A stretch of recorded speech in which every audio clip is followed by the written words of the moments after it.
ናይ ዘወትር ጸሎት ገጸይ ሙሉ ሰብነቴን በትምስ መስቀል አማዕትብ በስመ አብ ወወልድ መንፈስ ቅዱስ በአሐዱ አምላክ አሜን። በስመ አብ በወልድ በመንፈስ ቅዱስ በአሐዱ አምላክ አሜን። በስመ አብ በወልድ በመንፈስ ቅዱስን አሐዱ አምላክ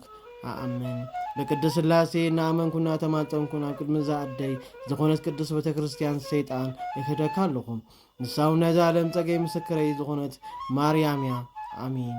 ኦ ጎይታ ነመስግነካን ነኽብረካን ኣሎና ንባርከካን ኣምነካን ኣሎና ኦ ጎይታ ንልምነካን ነማልደካን ኣሎና ኦ ጎይታ ንግዛእልካ ንቅዱስ ስምካውን ነገልግል ኣሎና ኩሉ ብርኪ ዝግዛእልካ ንሰግደልካ ኣለና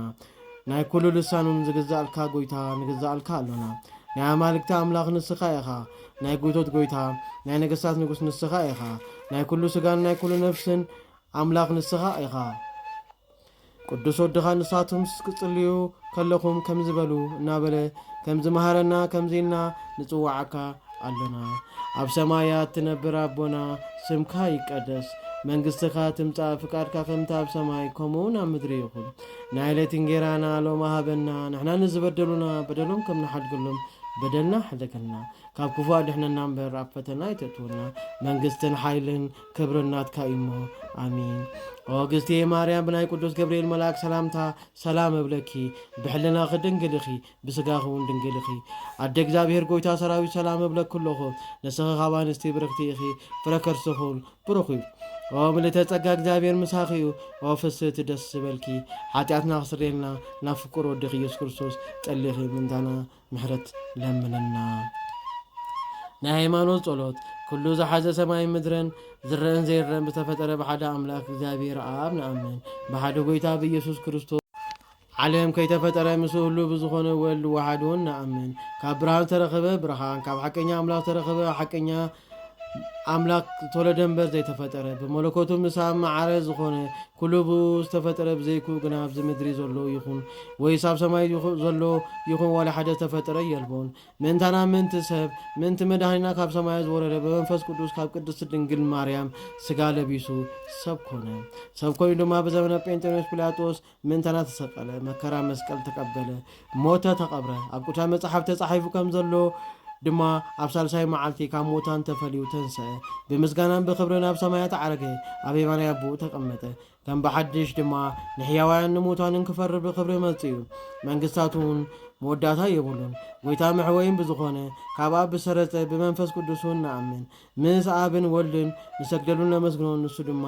ኣብ ነቢያት ሓዲሩ ዝተነገረ እዩ ልዕሊ ኩሉ ብዝኾነ ናይ ሃዋርያት ጉባኤ ብሓንቲ ቅዱስ ቤተ ክርስቲያን ንኣምን ሕድገት ሓጢአት ንምስራይ ብሓንቲ ጥምቀት እውን ንኣምን ትንሣኤ ሙታን ንዘለዓለም ዓለም ንዝመጽእ ህይወት ተስፋ ንገብር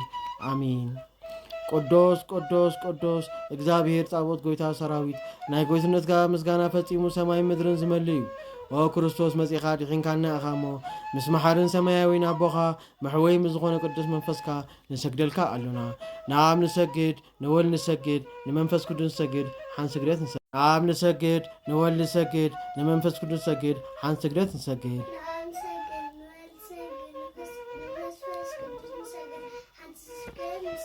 ንኣብ ንሰግድ ንወልድ ንሰግድ ንመንፈስ ቅዱስ ንሰግድ ሓን ስግደት ንሰግድ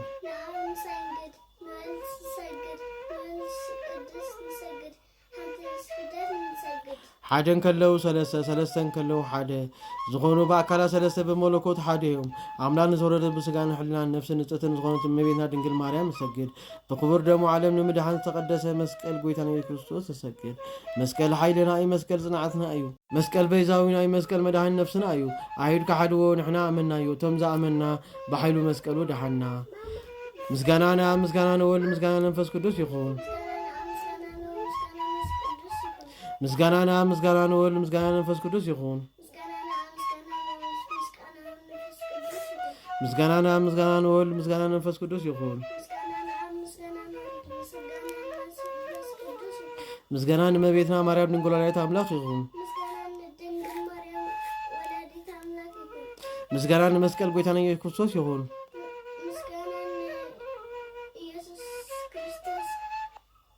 ምስጋና ክርስቶስ ምሕረቱ ይዘክረነ ኣብ ግዜ ዳግመ ምጽአቱ ይተፍረነ ስሙኑ ዘን ይቕናዓነ ብመለኮቱ ይጽናዓነ እመቤትና ማርያም ወላዲተ አምላክ ጸሎትና አድርግልና ኩሉ ሓጢአትና ስርጢና ኣብ ቅድሚ ወንበሩ ጎይታና ነዚ ሕብስን ዘብላዕና ነዚ ጽዋዕ ዘስተየና ምግብን ክዳንን ሰርዓና ንኩሉ ሓጢአትና ተዓጊስና እሞ ቅዱስ ስጉን ክቡር ደሙን ዝሃበና ክሳብ እዚያውን ስለ ዘብፅሓና ክብርን ምስጋናን ንልዑል እግዚኣብሔርን ንወላዲት ድንግልን ንክቡር መስቀሉን ነቐርብ ስብ እግዚኣብሔር ኣምላኽና ድማ ብኩሉ ግዜ ብኩሉ ሰዓትን ንዘለኣለም ዓለም ፈጺሙ ዝተመስገነ ይኹን ኣሜን። እናሰገድና ንዓኸ ሰላም ንምለኪ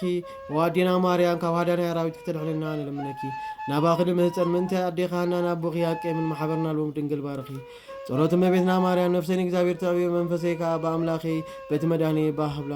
ውርደት ባሪሪ ሞንሆ ካብሎሚ ኩሎም ወለዶ ብፀቲ ይኽብሉን እዮም ዓበይቲ ሓልታት ገይረለይ እሞስሙ ቅዱስ እዩ ምሕረቱን ካብቶም ዝፈርሕዎን ውሉድ ወለዶ እዩ ብቕልፅም ስልጣኑ ሓይሊ ገበረ ንዕብያት ሓሳባት ልቦም በተነሎም ንሓያላት ካብ ዝፋኖም ኣውረዶም ዝተዋረዱ ከዓ ልዕል ኣበሎም ንጡምያት ካብ በርከቱ ኣዝገሞም ንሃብታማት ከዓ ራቆም ሰደዶም ንፈታዊ እስራኤል ተቐበሎ ነቦታትና ዝበሎም ይቕሬቱ ዘከረ ነብርሃምን ዘርኡን ክሳብ ዘለዓለም